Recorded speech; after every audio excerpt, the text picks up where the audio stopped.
What prompted you to run this year? My state chairman. But no, what prompted me to run was I believe that we have a right to good government. And when I look at the other candidates, I don't see us getting good government from them. So I feel it's my obligation then to step up. So I want to follow up on that in just a second, but first I wanted to ask what you see as the biggest issue for our congressional district in this election cycle. Well, I think the biggest issue for the district and for the nation is our national debt. You know, I think that it's the thing that's threatening this country more than terrorism is, because when we can no longer afford to pay our bills and our money is worth nothing, then that's pretty much the downfall of the civilization. So I think right now the national debt is the most concerning for our district. And so what's the way to close that gap or that deficit for our nation? The Libertarian Party platform calls for cutting certain programs, but then also lowering taxes. How does that gap get closed? Well, the platform of the Libertarian Party basically says that we want to eliminate all taxation. And how we close that gap is first we go into the budget, we balance it, and we cut things like the massive military spending that we're doing. I mean, right now we spend more than, the next 9 countries combined on defense. And so we go in and we eliminate a lot of that spending. We eliminate a lot of the unnecessary bureaucracies, like the Department of Education, things like that. And so we shrink the government to its smallest possible size. And then from there, we figure out how much money we need to perform those functions and go from there. I'm a big fan of user fees, so like on our highways, and how do we pay for the roads? Well, a user fee. Whoever's using it pays for it. Like a toll road? Yeah, like a toll road, or even our gasoline tax or our licensing taxes and everything. Those could be considered user fees, but what happens is they don't use that for our roads. It goes into the general fund, and then it gets split up a million ways. And so the libertarian approach to fixing the gap in spending basically is voluntary donation, user fees, things along those lines. And I think that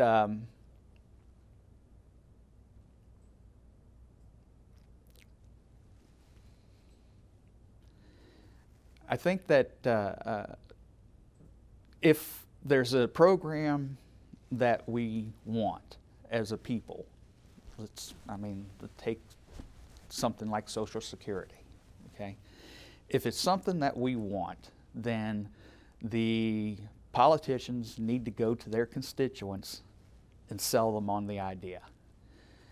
And if we don't get enough people to volunteer to help pay for it, then it's not something that we need to be doing.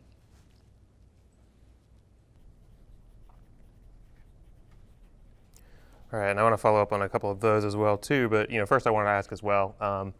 You're running as a Libertarian this year. Third-party candidates are usually seen as a long shot, as you admitted before the interview. Do you see it that way? I mean, do you think you have a chance at winning in this election? I think every election I have a chance, and like I alluded to earlier, it's all up to the amount of how fed up the American people are.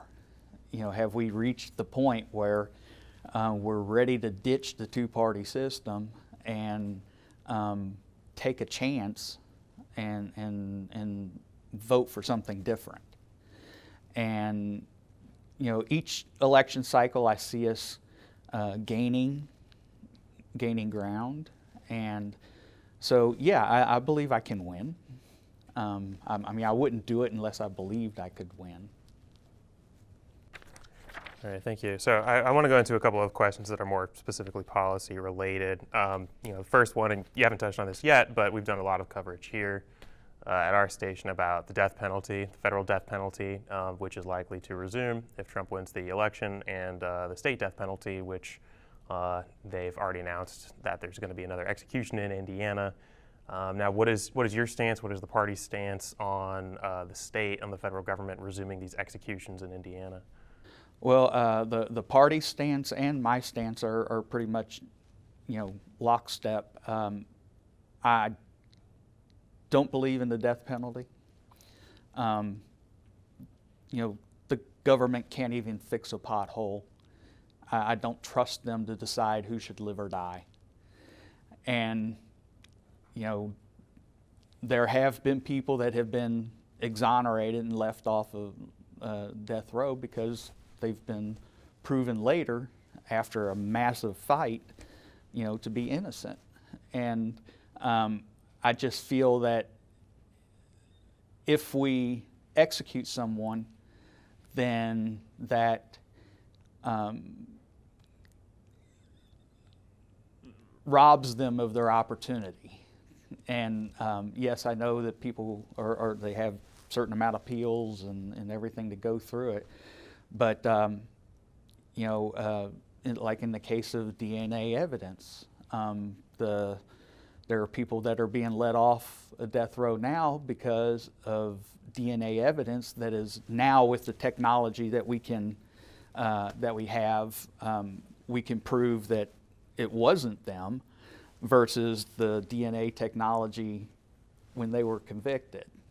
And so I just think it robs them and robs us of the chance to fix a wrong. And so yes, I'm 100% against the death penalty.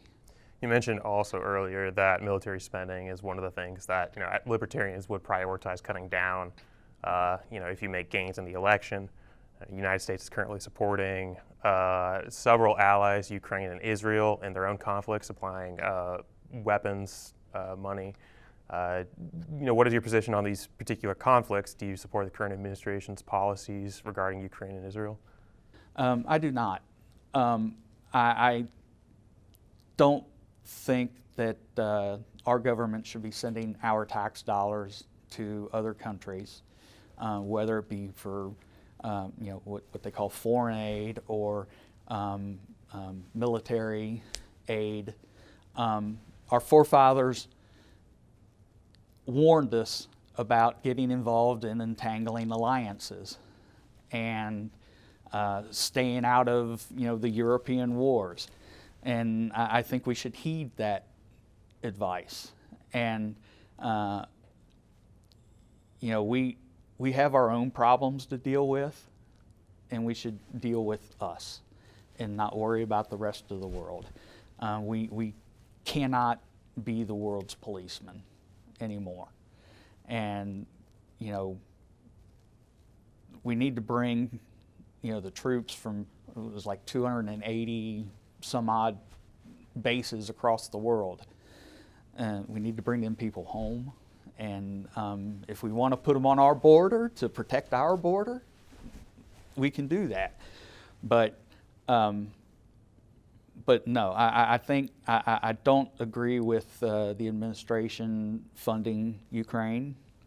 I will say that I do, let me backtrack on that a little bit, because we did make a deal with them to, that if they were to give up the nuclear weapons that they had, that, we would help them and get them into NATO.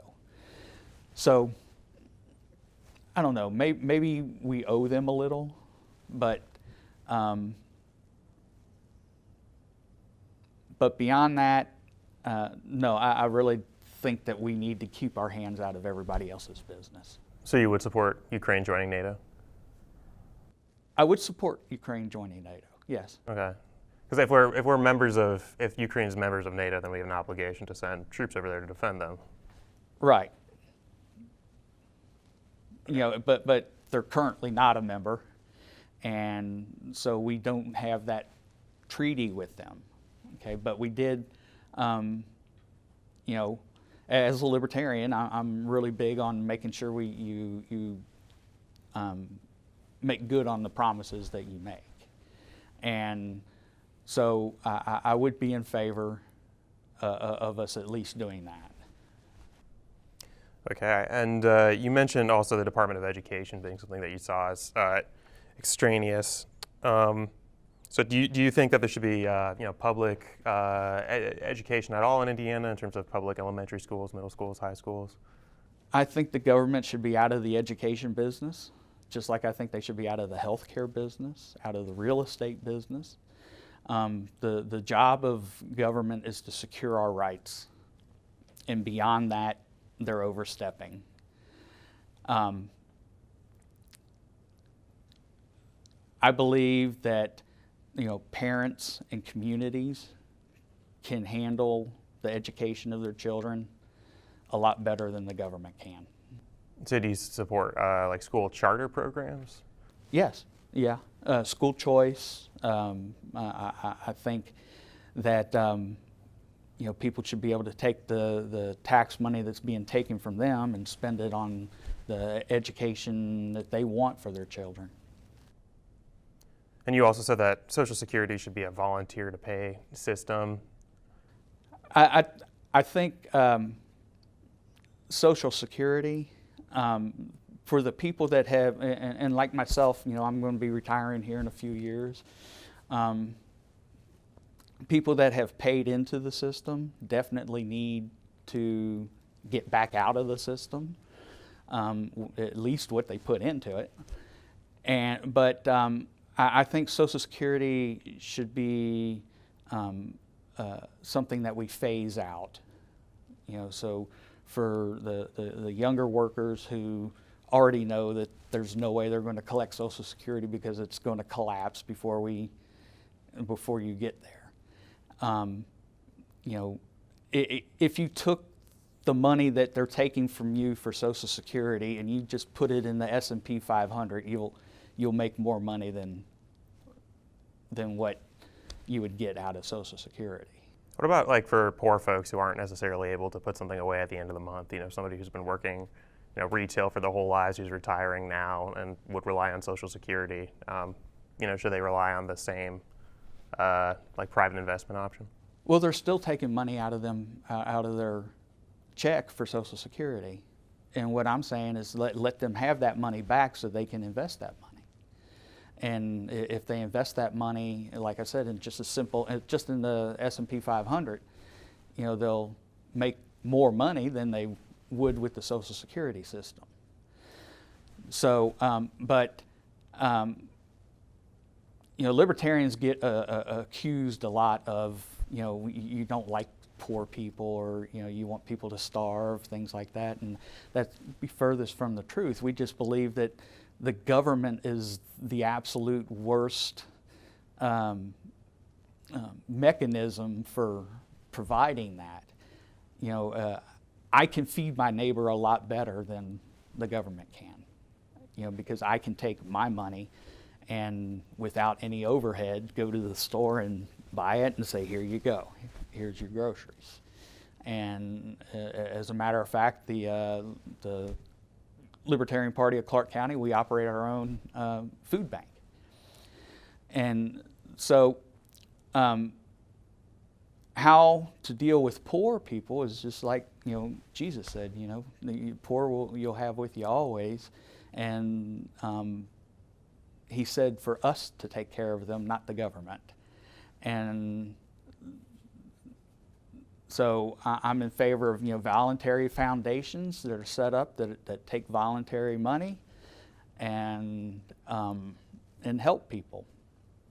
Just like in the Depression, I challenge people to find me a picture of the bodies stacked up in the street from people starving to death. And you won't find that. But what you will find is people standing in line at a soup kitchen that was put together by the local church. So we as a nation, we as a community have the ability to take care of our own if the government would just get out of the way. So I have notes here that said you founded the Pro-Life Libertarian Caucus. Is that correct? Yes. Yeah. So do you see that as contrary to libertarian principles about personal freedom? And would you be in favor of banning all abortions with no exceptions? I don't believe it's contrary to the libertarian principles, because the one guiding libertarian principle is the non-aggression principle that says that I do not use force for political or social change. And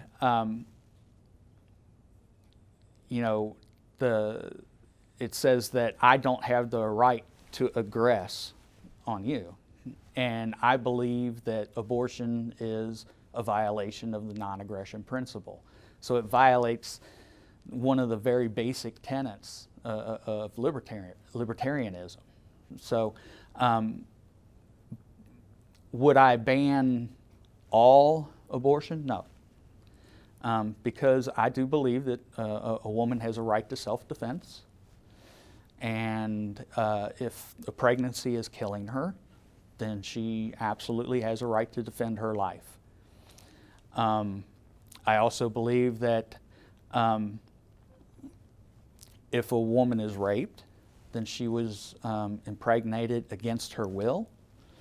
And even though I believe that two wrongs don't make a right, I do not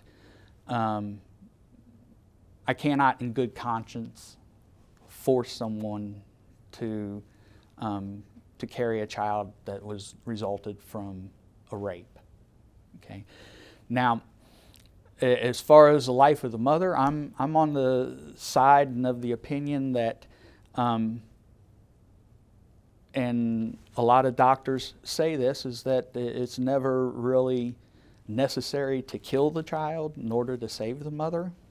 I would much rather them deliver the child and try to save the child. And because you have two patients. And because there will be a delivery. Whether the only difference is whether we'll deliver a live baby or a dead baby. But there will be a delivery. And so I would say that we would need to deliver the child whole and not healthy, but deliver them alive and then attempt to save their life. Now, if that means that they attempt to deliver the child at 20 weeks and they succumb, then at least we tried, but we didn't outright kill the kid. So, there was a case in Texas just very recently where a mother was carrying a child to term who was going to be born, but probably would not have survived, and doctors didn't operate, and the mother and the child died. In a case like that, are the doctors still justified in trying to bring that baby to term, out of fear of reprisal, or? No, like I said, they should attempt to deliver the child. Like I said, there will be a delivery. Even in an abortion, there is a birth. And so why not deliver the child alive? via C-section or however you're going to do it. And like I said, if it has to happen at an earlier point than we say is viable, then at least we have tried to save both patients. And so, no, I would not ban it.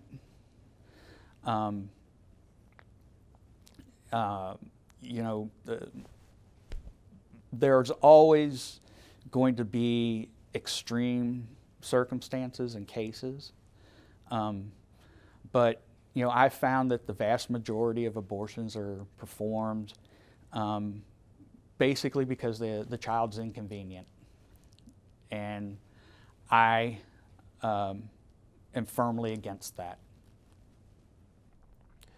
So, in particular in southern Indiana, forestry is a very important issue, both for recreation, and, economically. As a Libertarian, do you believe there should be a U.S. Forestry Service, and should there be any restrictions on logging? I don't think there should be a U.S. Forestry Service. I don't think the government should be owning any land. They should turn, I think the federal government should turn all the holdings they have back to the states, and the states should, like this forest, that we have here close by, that land can be used. Now, if a person wants to purchase a bunch of it and turn it into a sanctuary or a wildlife preserve, then they're more than welcome to do that. And it has been done. There's a park, a private park down in Jeffersonville, Indiana. It's called Perrin Park. Really nice park, very well kept, and it's not government funded. So, and it's not government owned. So it can be done, and it should be done. In particular in Bloomington, and I don't know if this is the case in Clark County too, but homelessness has been huge here. Do you think the government has a role in aiding people who have no place to go? I think the government needs to get out of the way. They're doing more to hurt the population, the homeless population, than to help. Anytime you have churches that are brought in front of the zoning board because they allow homeless people to sleep in their basement, or churches that are, or groups that are cited and shut down because they set up a feeding station, on a public sidewalk, and they feed the homeless or anybody who's hungry. When you have government stepping in and issuing them tickets for feeding people, then we have a serious problem. And so, if the government would just get out of people's way and allow us to help the homeless, then I think you would see a lot better results. So in Bloomington in particular, there's been homeless encampments, set up by homeless folks, not by churches, on private property. Do you think the government has a role to step in then and clear? Well, if the private property owner says they can be there, then the government should have no say in it. But if the private property owner does not want them there, then yes, the government has a say-so in it, because at that point they are violating the property owner's rights. And so, like I said, the only role of government is to secure our rights. And so if the private property owner's rights are being violated, then yeah, the government should step in. All right, and do you agree with federal support for universities such as guaranteed student loan protections? No, I do not. I think that the guaranteed student loans have done nothing but increase the cost of college education. The colleges and the banks say, okay, well, we know we're getting at least this much. And So we could at least charge this. And so, no, I don't believe in taxpayer-funded college loans. If I think that if you want higher education, and then you should get it. I mean, it used to be that you could work a job in the summer and pay for college. You can't do that anymore. And why is that? And I think it's because of the guaranteed loan program.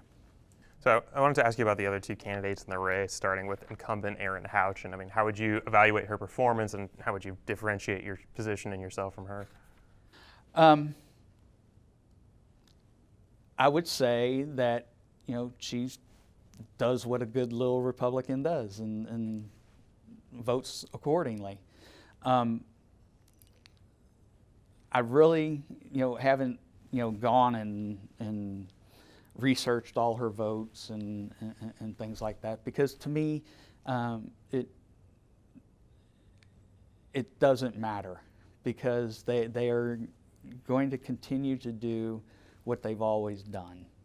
And excuse me,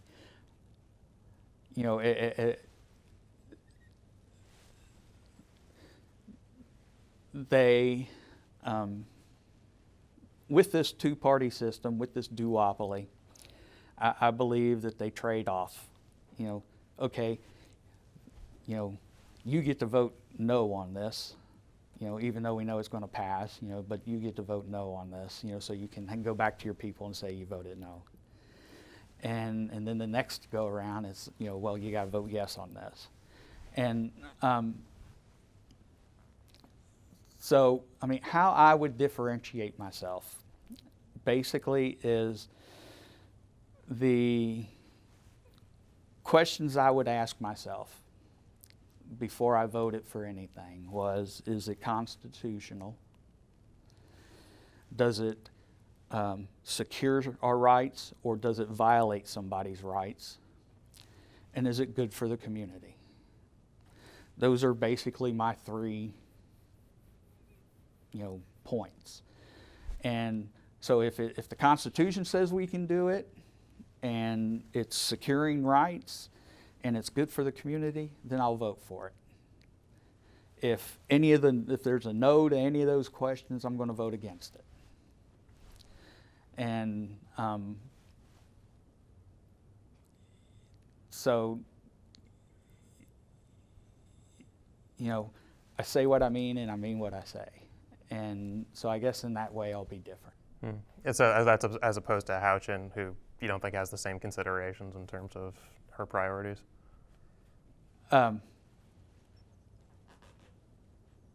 Say that again, I'm sorry. So that's as opposed to Houchin. I mean, you said that, considering whether it's constitutional, whether it's good for the community, and, sorry, what was the third consideration again? Whether it's constitutional, whether it secures our rights, or whether it's good, and whether it's good for the community. You don't think that Houchin considers like all three of these things when she makes decisions? I don't know what she does. And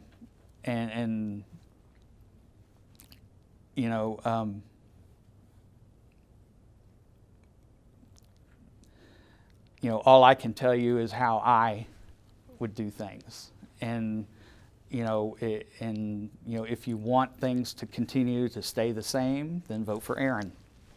If you want things to be different, then vote for me. Okay. And you have another opponent as well, Democratic challenger Tim Peck, who I guess has also been seen as a bit of a long shot, since Republicans have usually carried District 9. Do you have any evaluation of him or his campaign? Any thoughts about his position? From the encounters I've had with him, he's a nice guy. I don't know anything about Erin because I haven't met her, and I haven't talked with her. But I'm not the type of person that likes to be negative and do negative campaigning, things like that. So I mean, Tim's a nice guy, and I think all three of us want the same thing. We want a community that we can be proud of. We want a government that works for us instead of against us. You know, we want a safe place for our children and grandchildren. The only difference between us three is how we want to go about doing it. And so what I urge the voters to do is look at each of us and how we would go about doing things, and then make your decision as to which closely fits the way you think things should be done. Thanks. So those are the questions that I prepared. Devin, is there anything you wanted to ask? All right. I wanted to give you the chance too, if there's anything I didn't, get to ask you yet that you feel like is important to share. Do you have any brief closing comments? Well, the closing comment that I have for you and for everybody else is just please go out there and vote your conscience. I'm running as a Libertarian, yes, but I'm not running just for the Libertarians in my community. I'm running for the disaffected Democrats who are tired of their party sacrificing principle for power, and I'm tired. Want to be for the Republicans who feel that their party has left them, and that it's not their party anymore, and the independent voters who feel like the people who aren't voting because they feel it's not worth it. It is worth it. Get out there, vote. I would love for you to vote for me, but I don't care who you vote for. Just go, participate, learn, and become active in the process. And I think if we do that, America will be much better off. All right. Thank you, Mr. Brooksbank. Thank you.